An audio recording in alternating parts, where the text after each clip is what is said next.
में आपको आसानी रहेगी। देखिए जैसे बहुत आसान सा वो बता रहा हूं मैं कि परमाणु भार कैसे निकालते हैं। सबसे पहले जिसका परमाणु भार निकालना है उसका अणुसूत्र लिख लिया आपने, और अणुसूत्र लिखने के बाद में जैसे ये है ग्लूकोज है C6H12O6, ये उसका अणु भार निकालना है, अणुसूत्र हो गया। अणु भार ज्ञात करने के लिए उसका अणुसूत्र लिखने के बाद में उसके अंदर जो भी अवयवी तत्व मौजूद हैं उसी अनुपात में उनका परमाणु भार जोड़ दीजिए।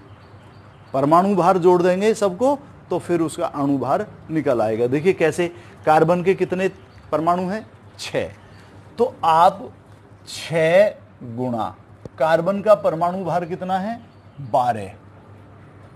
तो 6 तो परमाणु है और 12 उसका परमाणु भार है, प्लस हाइड्रोजन के परमाणु कितने हैं? 12 गुणा हाइड्रोजन का परमाणु भार कितना है? 1, प्लस ऑक्सीजन के कितने हैं? 6 परमाणु, और ऑक्सीजन का परमाणु भार कितना होता है? कितना है? 16। ठीक है, अब आप इनको जोड़ दीजिए। 12 छक्के कितने होते हैं? 72, प्लस 12 एकम 12, प्लस 16 छक्के 96। अब इन तीनों को जोड़ दीजिए आप। 6 और 2 8 और 2 10, कितना हो गया? 0, और हासिल को 1, 9 और 1 10, 11, 11 और 7 कितने हो गए? 18। 180 इसका अणुभार हो गया। इस तरीके से निकाल दे, ध्यान रहेगा। मान लीजिए H2O है, H2O का अणुभार निकालना है आपको, तो हाइड्रोजन के कितने परमाणु हैं? 2। तो 2 गुणा हाइड्रोजन का परमाणु भार 1 प्लस ऑक्सीजन का।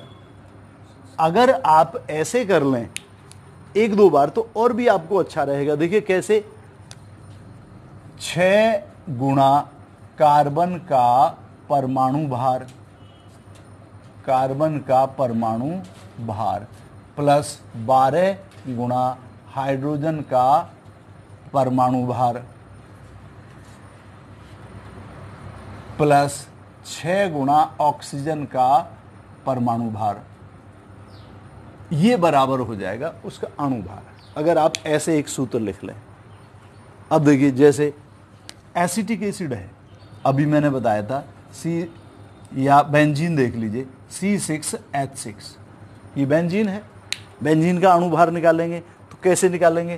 कार्बन का 6 परमाणु है तो 6 गुणा कार्बन का परमाणु भार प्लस 6 गुणा हाइड्रोजन का परमाणु भार, तो ये हो जाएगा 6 गुणा कार्बन का परमाणु भार कितना होता है? 12। ये 1-2 बार करने की जरूरत है, फिर आपको ये फॉर्मूला भी लिखने की जरूरत नहीं है, सीधा निकाल देंगे आप।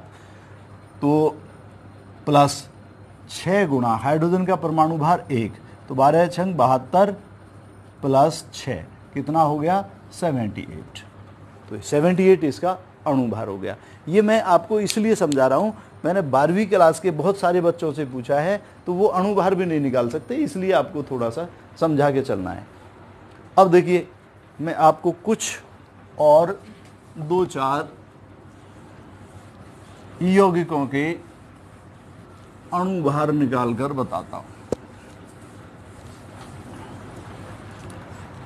जैसे देखिए ये है HNO3, तो आप ऐसे ही सूत्र बना लेंगे। हाइड्रोजन का परमाणु भार प्लस नाइट्रोजन का परमाणु भार प्लस 3 गुणा ऑक्सीजन का परमाणु भार, क्योंकि उसके 3 परमाणु हैं, इनके दोनों के 1-1 थे तो 1 की गुणा करने की आवश्यकता नहीं है।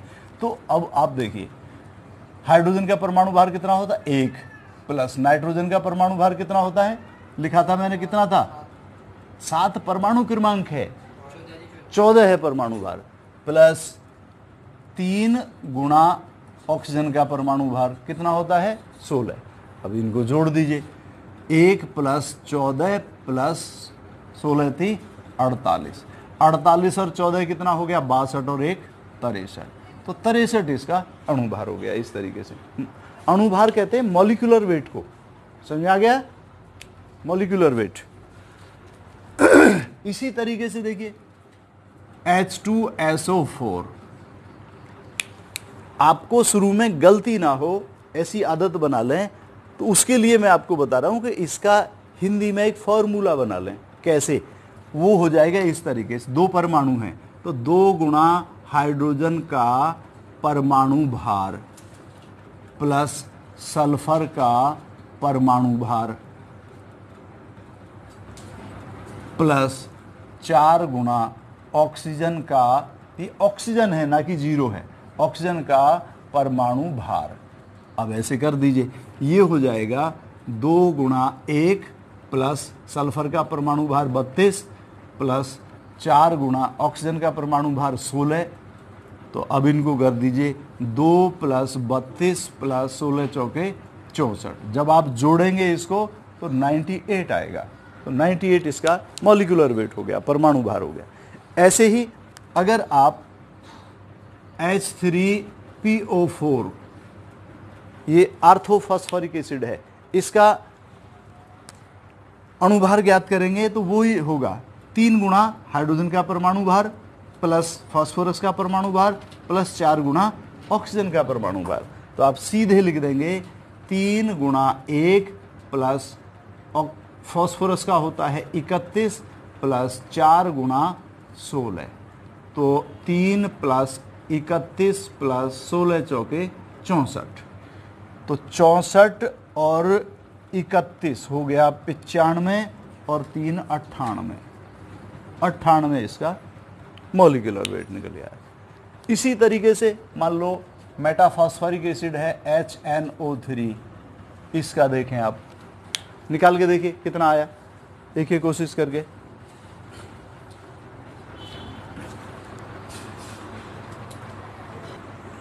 अब मैं यहां पर आपको कुछ यौगिकों के अणुभार निकलवाने के लिए दे रहा हूं, आप खुद निकालें।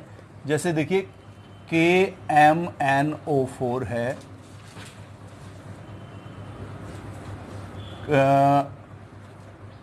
KMNO4 हो गया, NH3 है, NH4Cl है, NH4OH है,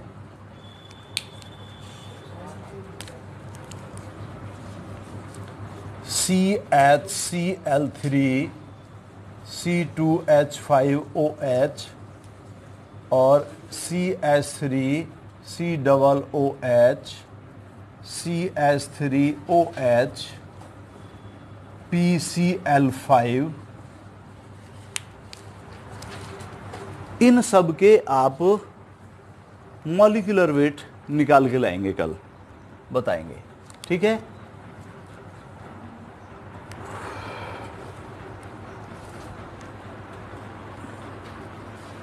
तो आइए अब मैं आपको इस चैप्टर के कुछ इम्पोर्टेंट फॉर्मूले लिखता हूं और जिसकी सहायता से आपको इसके न्यूमेरिकल करना आसान रहेगा।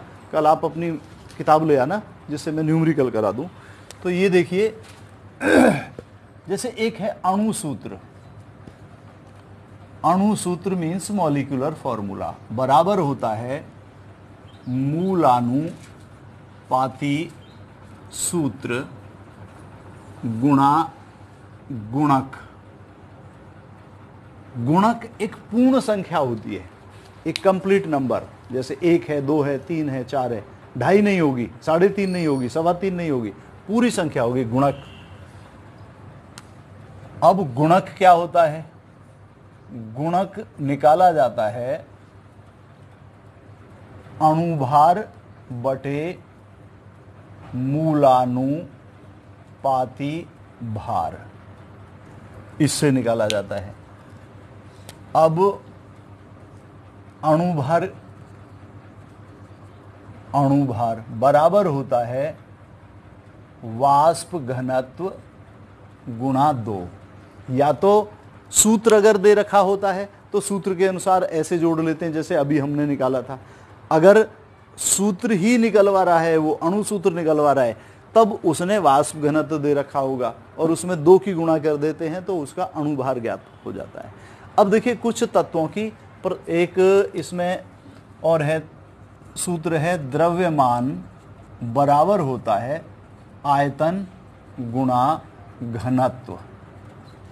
द्रव्यमान को आप m से आयतन को V से और घनत्व को D से प्रकट करते हैं।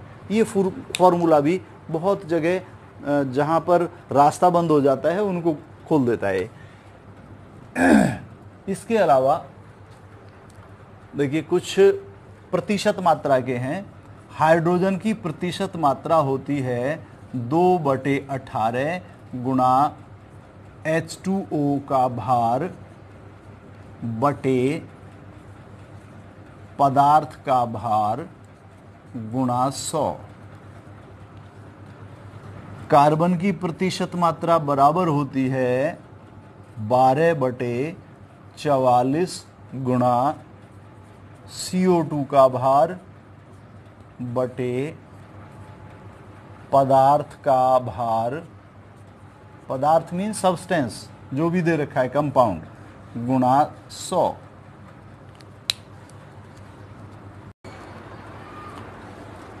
तो देखिए ब्रोमीन की प्रतिशत मात्रा बराबर है 80/188 गुणा AgBr का भार बटे पदार्थ का भार गुणा 100।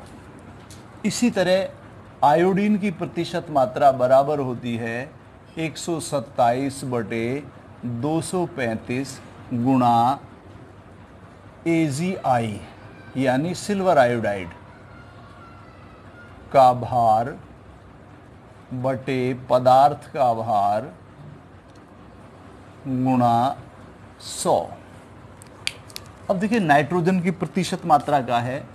नाइट्रोजन की प्रतिशत मात्रा बराबर होती है 1/8 गुणा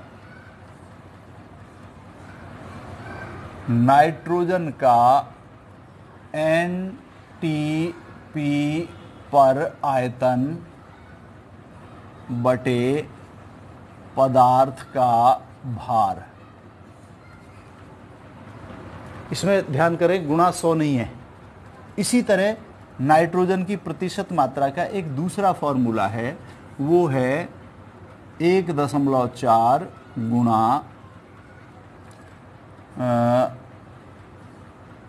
N गुणा V/W, जहां पर N नॉर्मलिटी है, नॉर्मलता, V आयतन है और W पदार्थ का भार है।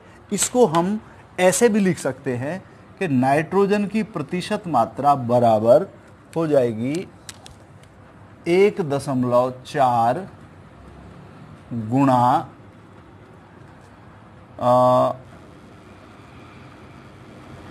अमोनिया द्वारा उदासीन NH2SO4 का आयतन बटे पदार्थ का भार।